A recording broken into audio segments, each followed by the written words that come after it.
নমস্কার, প্রাথমিক শিক্ষা ইউটিউব চ্যানেলে সবাইকে স্বাগত জানাই।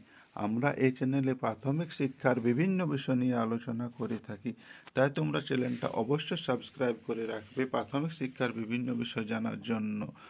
আজ আমরা আলোচনা করব ক্লাস 4-এর ইংলিশ টেক্সট বুক বাটারফ্লাইয়ের লেসন 4 দ্য হিরোর অ্যাক্টিভিটি অংশগুলি।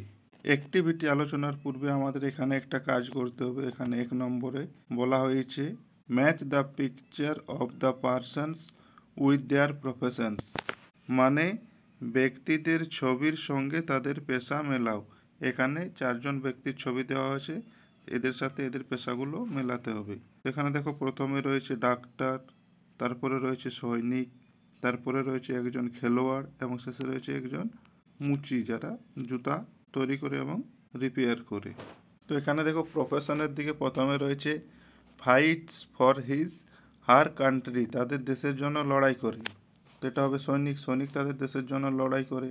তারপরে রয়েছে place for his her team in the field, মানে তার দলের জন্য মাঠে খেলা করে। তো এটা হবে খেলোয়াড়, প্লেয়ার, প্লেয়ার তার দলের জন্য মাঠে খেলে।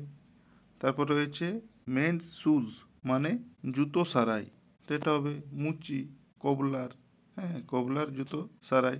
এবং শেষে রয়েছে takes care of sick people, মানে অসুস্থ লোকদের দেখাশোনা করে। তো এটা হবে ডাক্তার, ডক্টর অসুস্থ লোকদের দেখাশোনা করে। এখন অ্যাক্টিভিটি 1 আমরা আলোচনা করব। এখানে বলা হয়েছে complete the following sentences by choosing the most appropriate alternative, মানে সবচেয়ে উপযুক্ত বিকল্পটি বেছে নিয়ে নিচের বাক্যগুলি সম্পূর্ণ করো। তো এখানে প্রতিটিতে আমাদের 3টা করে অল্টারনেটিভ দেওয়া হয়েছে। এই 3টা অল্টারনেটিভের মধ্যে যেটা মোস্ট অ্যাপ্রোপ্রিয়েট অল্টারনেটিভ সেটা এই শূন্যস্থানে বসাতে হবে। তো এখানে 1 নম্বরে রয়েছে the writer went to his, মানে লেখক গিয়েছিলেন তার uncle house, father house, friend house. তো এটা হবে আঙ্কেল হাউস। 2 নম্বরে রয়েছে during the afternoons the writer was dash, মানে বিকেলবেলাগুলোতে লেখক ড্যাশ বোধ করতেন, হ্যাপি, অ্যাংরি না বোর্ড। তো এটা হবে বোর্ড, বিরক্ত বোধ করতেন। 3 নম্বরে রয়েছে the writer's friend played dash every afternoon, মানে লেখকের বন্ধু রোজ বিকেলে ড্যাশ খেলতো। তো এখানে অল্টারনেটিভ রয়েছে cricket or hockey, football or cricket, football or kabaddi. তো এটা হবে ফুটবল অর ক্রিকেট। তারপর 4 নম্বরে রয়েছে the writer felt that he was very dash, মানে লেখক ভেবেছিলেন তিনি খুবই ড্যাশ ইম্পর্ট্যান্ট, পাওয়ারফুল, আনইম্পর্ট্যান্ট। তো এটা হবে আনইম্পর্ট্যান্ট। এরপর অ্যাক্টিভিটি 3-তে রয়েছে write T for true and F for false statements in the given boxes, মানে যে ক্ষোভগুলো দেওয়া আছে সেগুলো তো সত্য বিবৃতির জন্য টি এবং মিথ্যা বিবৃতির জন্য অ্যাপ লেখো। অর্থাৎ ট্রু হলে ক্যাপিটালে টি আর ফলস হলে ক্যাপিটালে অ্যাপ লিখতে হবে ওই বক্সগুলোতে। তো এখানে প্রথমে এতে রয়েছে Apu went to see a football match, মানে অপু ফুটবল খেলা দেখতে গিয়েছিল। তো এটা হবে ফলস, কারণ অপু কাবাডি খেলা দেখতে গিয়েছিল। তারপর বিতে রয়েছে the team from Motiganj was last year winner, মানে মতিগঞ্জের দলটি গত বছরের বিজয়ী ছিল। তো এটা সত্য, সেজন্য টি হয়েছে। তারপর সিতে রয়েছে মেনি পিপল গ্যাদার্ড অ্যাট বুড়ির মাঠ টু এনজয় দ্য ম্যাচ, মানে অনেক লোক বুড়ির মাঠে জড়ো হয়েছিল ম্যাচটা উপভোগ করার জন্য। তো এটা ট্রু হবে, সেজন্য বক্সে টি লেখা হয়েছে। এরপর ডিতে রয়েছে Nasir pulled Apu to the playground. তো এটা মিথ্যা, এটা হবে ফলস, সেজন্য অ্যাপ লেখা হয়েছে। এরপর অ্যাক্টিভিটি 4-এ বলা হয়েছে match column A with column B to make meaningful sentences, মানে এ স্তম্ভের সাথে বি স্তম্ভ মিলিয়ে অর্থপূর্ণ বাক্য তৈরি করো। তো এখানে এ কলামের প্রথমে রয়েছে Apu and his cousin must go to বুড়ির মাঠ। তো এটা হবে বি কলামের, যেটা 3 নম্বরে রয়েছে বাই 4 o'clock। তারপর এ কলামের বিতে রয়েছে অপু ওয়াজ অ্যাংজাস। তো এটা হবে বি কলামের, যেটা 4 নম্বরে রয়েছে about his role in the match. তারপর এ কলামের সিতে রয়েছে নাসির হ্যাজ নট কাম, এটা হবে বি কলামের 1 নম্বরে যেটা রয়েছে because his mother is ill.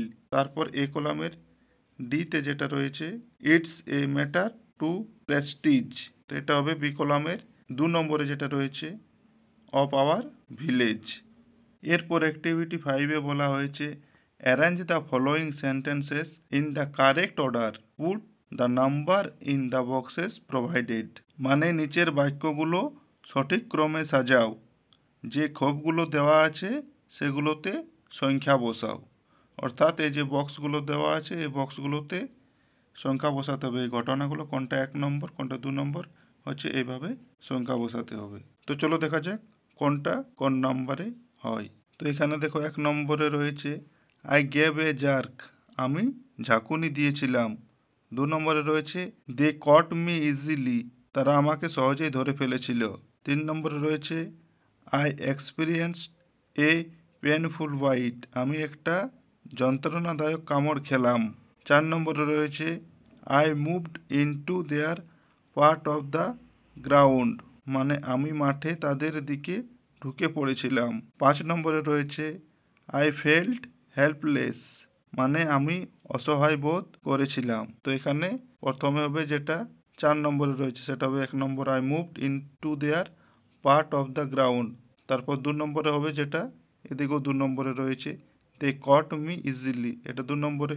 তারপর 3 নম্বরে হবে যেটা 5 নম্বরে রয়েছে আই ফেল্ট হেল্পলেস, এটা হবে 3 নম্বর।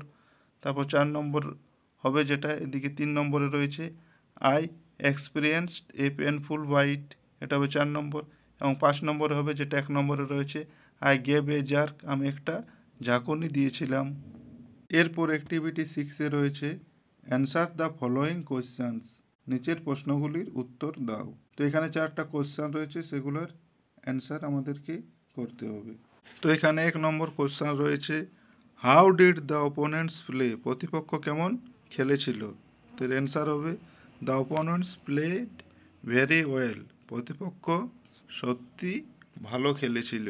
এরপর কোয়েশ্চেন নম্বর 2 নম্বর কোয়েশ্চেন হচ্ছে why were the supporters losing their hope, সমর্থকরা কেন তাদের আশা হারিয়ে ফেলেছিল। Answer because the Motiganj team was close to win, কারণ মতিগঞ্জ দল জয়ের কাছাকাছি পৌঁছে গিয়েছিল। এরপর 3 নম্বর কোশ্চেন আছে when did Apu give a jerk, Apu কখন ঝাঁকুনিটা দিয়েছিল। Answer Apu gave a jerk when the ant bite on his right leg, Apu একটা ঝাঁকুনি দিয়েছিল যখন পিঁপড়েটা তার ডান পায়ে কামড়েছিল। এরপর 4 নম্বরে রয়েছে how won the match of Apu's team, অপুর দলকে কে জিতিয়েছিল। Answer Apu won the match for his team with the help of an ants bite, Apu তার দলকে খেলাটায় জিতিয়েছিল একটি পিঁপড়ের কামড়ের সাহায্যে। এরপর অ্যাক্টিভিটি 7-এতে রয়েছে read the following sentences, circle the noun and underline the words that describe the quality of the kind of the noun, মানে নিচের বাক্যগুলো পড়ো, নাউনগুলো গোল করে চিহ্নিত করো, আর যে শব্দগুলো নাউনের গুণ বা সেটা কী ধরনের তা বর্ণনা দেয় সেগুলোর নিচে দাগ দাও। তো এখানে 1 নম্বরে রয়েছে হি ইজ এ ব্রেভ বয়, তো এখানে বয়টা নাউন সেজন্য গোল দাগ করা হয়েছে এবং ব্রেভটা বয়ের গুণ অর্থাৎ নাউনের গুণ। তারপর 2 নম্বরে রয়েছে this is the beautiful dress, তাহলে এখানে ড্রেসটা নাউন সেজন্য গোল দাগ করা হয়েছে এবং বিউটিফুলটা ড্রেসের গুণ সেজন্য বিউটিফুলে আন্ডারলাইন করা হয়েছে। এরপর অ্যাক্টিভিটি 7-বিতে রয়েছে underline the qualifying adjectives in the following sentences, অর্থাৎ নিচের বাক্যগুলোতে কোয়ালিফাইং অ্যাডজেক্টিভগুলোতে নিচে দাগ দাও। তো এখানে এতে হবে দেখো টেস্টি, হ্যাঁ কোয়ালিফাইং অ্যাডজেক্টিভ, বিতে হবে এক্সাইটিং, সিতে হবে ইন্টারেস্টিং এবং ডিতে হবে ক্লিয়ার, এগুলো কোয়ালিফাইং অ্যাডজেক্টিভ। এরপর অ্যাক্টিভিটি 7-সিতে রয়েছে in the following sentences underline the past form of the verb that end with ED. Now circle the parts form of the verb that are formed by changing letters of the present form. অর্থাৎ নিচের বাক্যগুলোতে ED যুক্ত ভার্বের past টেন্সের রূপগুলোর নিচে দাগ দাও। এবার যে ভার্বগুলোর প্রেজেন্ট টেন্সের মধ্যে অক্ষর পরিবর্তন করে তৈরি করা হয়েছে সেগুলোকে গোল করে চিহ্নিত করো। অর্থাৎ যেগুলো প্রেজেন্ট টেন্সের অক্ষর পরিবর্তন হচ্ছে সেগুলোতে গোল দাগ করতে হবে এবং যেগুলোতে ইডি যোগ হয়েছে সেগুলোতে আন্ডারলাইন করতে হবে। এখানে দেখো এতে ফেল্ট এটা সার্কেল হয়েছে, বিতে চিয়ার্ড এটাতে আন্ডারলাইন হয়েছে, সিতে কট এটা সার্কেল হয়েছে এবং ডিতে ক্ল্যাপ আর শাউটেড এই দুটোতে আন্ডারলাইন হয়েছে।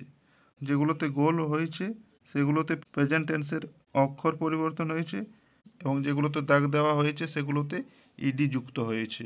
এরপর অ্যাক্টিভিটি 7D-তে রয়েছে pick out the regular and irregular verbs from the following sentences, write them in the appropriate boxes. অর্থাৎ নিচের বাক্যগুলো থেকে রেগুলার এবং ইররেগুলার ভার্ব বেছে নাও, সেগুলো উপযুক্ত খোপে লেখো। তো এখানে রেগুলার ভার্ব আর ইররেগুলার ভার্বগুলো বেছে নিয়ে নির্দিষ্ট বক্সে লিখতে হবে। তো এখানে দেখো ABCD এখানে 4টা ভার্ব রয়েছে। 4টা ভার্বের নিচে আন্ডারলাইন করা রয়েছে স্যাং, হেল্পড, ওয়াক আর ফাউট। তো এখানে রেগুলার ভার্ব রয়েছে হেল্পড আর ওয়াকড এবং ইররেগুলার ভার্ব রয়েছে স্যাং আর ফাউট। এরপর অ্যাক্টিভিটি 8A-তে রয়েছে arrange the letters properly to form meaningful words, you will find the words in the text. অর্থাৎ অক্ষরগুলো ঠিক করে সাজিয়ে অর্থপূর্ণ শব্দ তৈরি করো, শব্দগুলো তুমি পাঠ্যাংশে খুঁজে পাবে। এখানে দেখো প্রথমে 1 নম্বরে যেটা রয়েছে সেটা হবে কাজিন, 2 নম্বরে যেটা রয়েছে সেটা হবে মিরাক্কেল এবং 3 নম্বরে যেটা রয়েছে সেটা হবে প্রেস্টিজ এবং 4 নম্বরে যেটা রয়েছে সেটা হবে সাপোর্টার্স। এরপর অ্যাক্টিভিটি 8B-তে রয়েছে make sentences of your own with the following words. অর্থাৎ নিচের শব্দগুলো দিয়ে নিজে বাক্য রচনা করো। তো এখানে শব্দ রয়েছে ভ্যাকেশন, ভ্যাকেশন মানে ছুটি। তারপর রয়েছে অ্যাংজাস, অ্যাংজাস মানে উদ্বিগ্ন। তারপর রয়েছে সিভিয়ার, সিভিয়ার মানে তীব্র। তারপর রয়েছে জাম্প, জাম্প মানে লাফানো। তো এখানে দেখো প্রথমে ভ্যাকেশন, ভ্যাকেশন দিয়ে আমরা সেন্টেন্স করেছি we went to Mayapur last summer vacation. তারপর রয়েছে অ্যাংজাস, অ্যাংজাস দিয়ে আমরা সেন্টেন্স করেছি the mother was anxious about her child education. তারপর সিভিয়ার, সিভিয়ার দিয়ে আমরা সেন্টেন্স করেছি I felt severe pain in my left leg. তারপর হচ্ছে জাম্প, জাম্প দিয়ে আমরা সেন্টেন্স করেছি the frog jump in the rain water. এরপর অ্যাক্টিভিটি 9A-তে রয়েছে write 4 sentences on how you celebrate Indians independence day in your school, use the following hints. অর্থাৎ তোমার স্কুলে তুমি কিভাবে ভারতের স্বাধীনতা দিবস পালন করো সেই বিষয়ে 4টি বাক্য লেখো, নিচের সূত্রগুলো ব্যবহার করো।